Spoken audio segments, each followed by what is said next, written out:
Hello, second grade. Miss S is back to read chapters 11 and 12 from Charlotte's Web. We're at an exciting part in the book. We're at one of the climaxes when we talked about how the action from books can go up and down. Well, we just had an exciting scene where Avery, last chapter, almost got Charlotte, but they were able to save her. So now we're going to read, and then Charlotte got her idea of how she's going to help Wilbur. So now we're going to read The Miracle. And then we're going to think about some questions. What was written on the web? How did Lurvy react? And everything about how people are going to react on the web. So let's listen carefully. Chapter 11, The Miracle. The next day was foggy. Everything on the farm was dripping wet. The grass looked like a magic carpet. The asparagus patch looked like a silver forest. On foggy mornings, Charlotte's web was truly a thing of beauty. This morning, each thin strand was decorated with dozens of tiny beads of water. The web glistened in the light and made a pattern of loveliness and mystery, like a delicate veil. Even Lurvy, who wasn't particularly interested in beauty, noticed the web when he came in with the pig's breakfast. He noted how clearly it showed up, and he noted how big and carefully built it was. Then he took another look, and he saw something that made him set his pail down. There in the corner of the wall, neatly woven in block letters, was a message. It said, "Some pig." Lurvy felt weak. He brushed his hands across his eyes and stared harder at Charlotte's web. I don't know if you could see that. It says, "Some pig." "I'm seeing things," he whispered. He dropped to his knees and uttered a short prayer. Then, forgetting all about Wilbur's breakfast, he walked back to the house and called Mr. Zuckerman. "I think you better come down to the pig pen," he said. "What's the trouble?" asked Mr. Zuckerman. "Anything wrong with the pig?" "Not exactly," said Lurvy. "Come and see for yourself." The two men walked silently down to Wilbur's yard. Lurvy pointed to the spider web. "Do you see what I see?" Zuckerman stared at the writing on the web. Then he murmured the words, "Some pig." Then he looked at Lurvy. That made them both begin to tremble. Charlotte, sleepy after her night's exertions, smiled as she watched Wilbur. Wilbur came and stood directly under the web. "Some pig," muttered Lurvy in a low voice. "Some pig," whispered Mr. Zuckerman. They stared and stared for a long time at Wilbur. Then they stared at Charlotte. "You don't suppose that the spider," began Mr. Zuckerman, but he shook his head and didn't finish the sentence. Instead, he walked solemnly back up to the house and spoke to his wife. "Edith, something has happened," he said in a weak voice. He went into the living room and sat down, but Mrs. Zuckerman followed. "I gotta tell you something, Edith," he said. "You better sit down." Mrs. Zuckerman sank into her chair. She looked pale and frightened. "Edith," he said, trying to keep his voice steady, "I think you had best be told that we have a very unusual pig." A look of complete bewilderment, and bewilderment means just complete shock, came over Mrs. Zuckerman's face. "Homer Zuckerman, what in the world are you talking about?" "This is a very serious thing, Edith," he replied. "Our pig is completely out of the ordinary." "What's unusual about the pig?" asked Mrs. Zuckerman, who was beginning to recover from her scare. "Well, I don't really know yet," said Mr. Zuckerman, "but we haven't received a sign, Edith, a mysterious sign. A miracle has happened on this farm. There is a large spider web in the doorway of the barn cellar right over the pig pen. And when Lurvy went to feed the pig this morning, he noticed the web because it was foggy. And you know how a spider's webs looks? And you know how a spider webs look in a very distant fog. And right spang in the middle of the web, there were the words, 'Some pig.' The words were woven right into the web. They were actually part of the web. Edith, I know, because I've been down there. It says 'some pig,' just as clear as it can be. There can be no mistake about it. A miracle has happened, and a sign has occurred here on earth, right on our farm, that we have no ordinary pig." Well, said Mrs. Zuckerman, it seems to me you're a little off. It seems to me that we have no ordinary spider. Ooh. So Mrs. Zuckerman thinks it's the spider. Mr. Zuckerman thinks it's the pig. Oh no, said Zuckerman. It's the pig that's unusual. It says so right there in the middle of the web. Maybe so, said Mrs. Zuckerman, just the same. I intend to have a look at that spider. Oh, it's just a common gray spider, said Zuckerman. They got up and together they walked down to Wilbur's yard. You see, Edith, it's just a common gray spider. Wilbur was pleased to receive so much attention. Lurvy was standing there, and Mr. and Mrs. Zuckerman, all three, stood for about a half an hour reading the words on the web over and watching Wilbur. Charlotte was delighted with the way her trick was working. She sat without moving a muscle and listened to the conversation of the people. When a small fly blundered into the web just beyond the word pig, Charlotte dropped down quickly, rolled the fly up, and carried it out of the way. After a while, the fog lifted. The web dried off and the words didn't show up so plainly. The Zuckermans and Lurvy walked back to the house. Just before they left the pig pen, Mr. Zuckerman took one last look at Wilbur. You know, he said in an important voice, I've thought all along that pig of ours was an extra good one. He's a solid pig.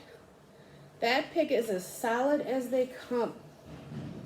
You notice how solid he is around the shoulders, Lurvy? Sure I do, said Lurvy. I've always noticed that pig. He's quite a pig.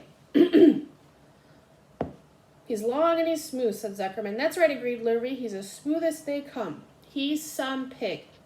When Mr. Zuckerman got back to the house, he took off his work clothes and put on his best suit. Then he got in his car and drove to his minister's house. He stayed for an hour and explained to the minister that a miracle had happened on the farm. So far, said Zuckerman, only 4 people on earth know about this miracle. Myself, my wife Edith, my hired man Lurvy, and you. Don't tell anyone else, said the minister. We don't know what this means yet, but perhaps I'll give it some thought. I can explain it in my sermon next Sunday.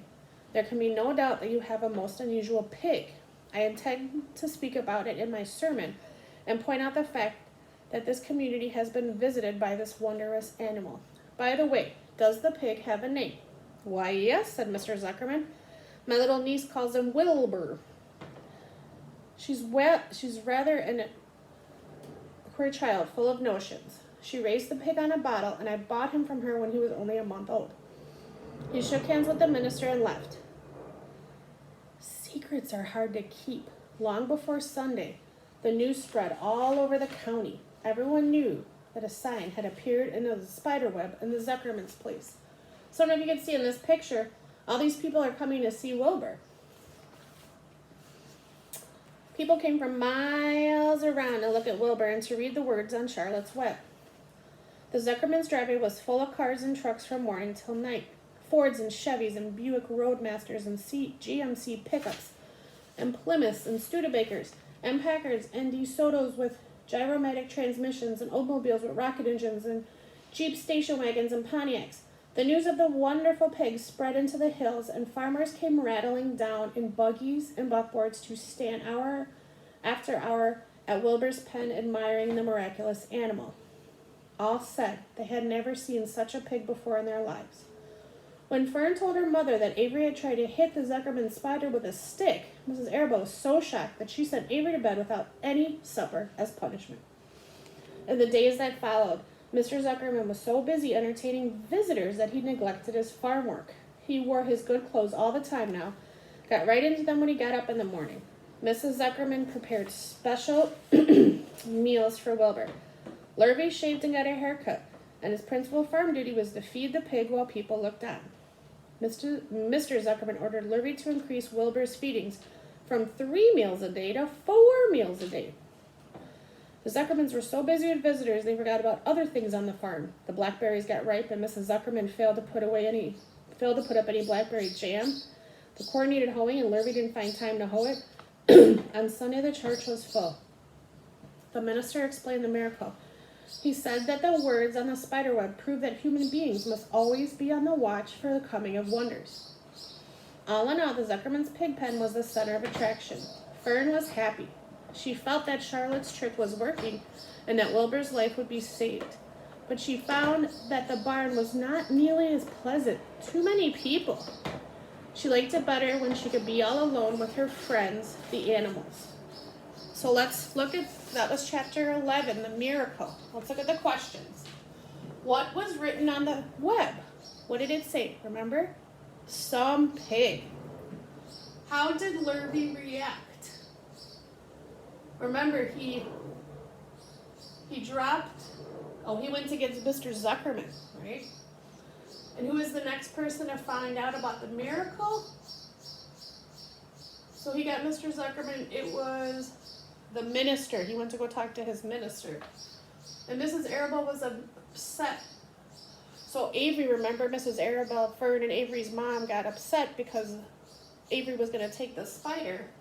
So he was sent to bed without any supper. So then I ask you, how did the farm change? Remember, it got a lot of visitors. They weren't able to tend to all their usual duties. It became very busy. And did Fern enjoy all of that? No, she wanted to be with her friends, the animals. So now we have chapter 12, a meeting. So let's read about that.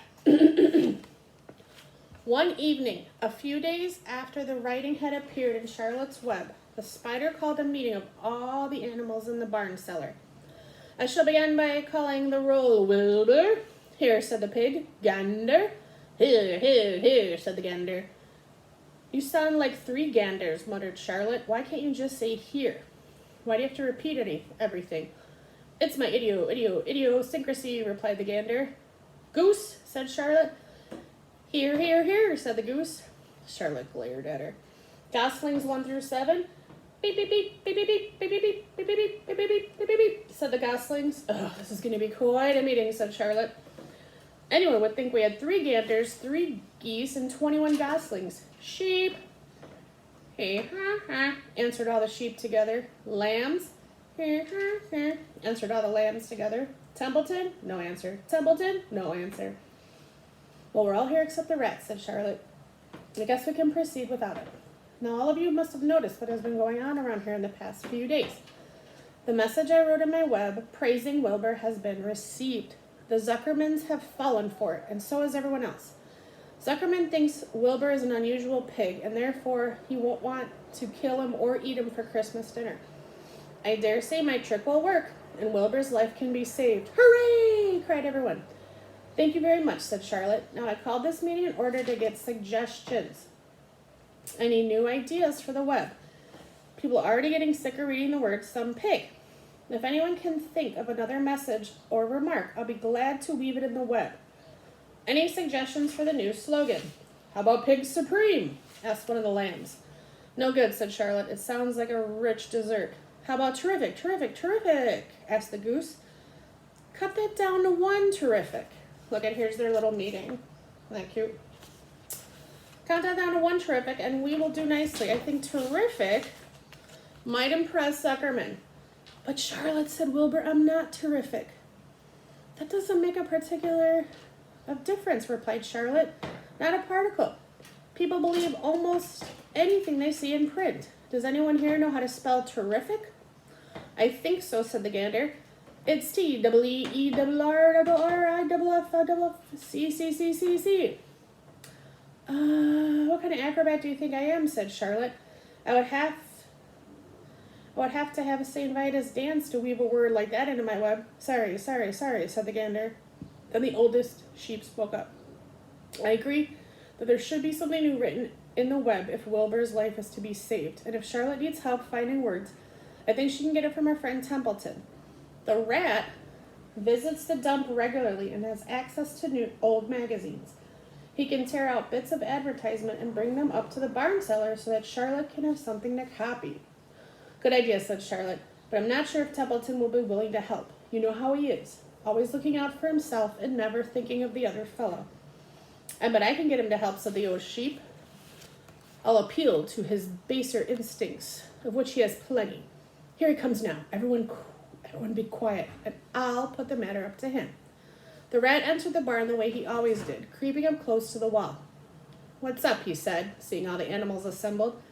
We're holding a director's meeting, replied the old sheep. We'll break it up, said Templeton. Meetings bore me. And the rat began to climb a rope that hung against the wall. Look, said the old sheep. Next time you go to the dump, Templeton, bring back a clipping from a magazine. Charlotte needs a new idea so she could write messages in her web and save Wilbur's life. Oh, come on, let him die, said the rat. I shouldn't worry. You'll worry all right. When next winter comes, said the sheep, you'll worry all right on a 0 morning next January when Wilbur isn't around and there's no one to put a nice pail of warm slops in the trough. Wilbur's leftover food is your chief source of supply, Templeton. You know that. Wilbur's food is your food. Therefore, Wilbur's destiny and your destiny are closely linked. If Wilbur's not around anymore and his trough stands empty all day, you'll grow so thin we can look right through your stomach and see objects on the other side. Templeton's whiskers quivered. Maybe you're right, he said gruffly. I'm making a trip to the dump tomorrow afternoon. I'll bring back a magazine clipping if I can find one. Thank you, said Charlotte. The meeting is now adjourned. I have a busy evening ahead of me. I've got to tear my web apart and write terrific. Wilbur blushed. I'm not terrific. Charlotte, I'm just about average for a pig. You're terrific as far as I'm concerned, replied Charlotte sweetly. That's what counts. You're my best friend, and I think you're sensational. Now stop arguing and get some sleep. Okay, so now they're planning on a second word. Let's look at the next question. What was the purpose of Charlotte's meeting? Well, to find a new word to write. The animals decided to ask Templeton to help. What did they want him to do? They wanted him to find newspaper or magazines clipping from the dump. And how did they convince Templeton to help Wilbur? Remember what they said. If Wilbur doesn't get fed or if Wilbur's not around, Templeton's not going to get fed.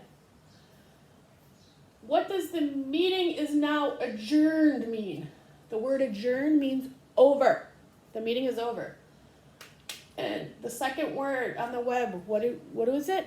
It's going to be terrific. Like all of you boys and girls, you are terrific. We miss you so much, and we hope to see you soon. Stay safe, everyone.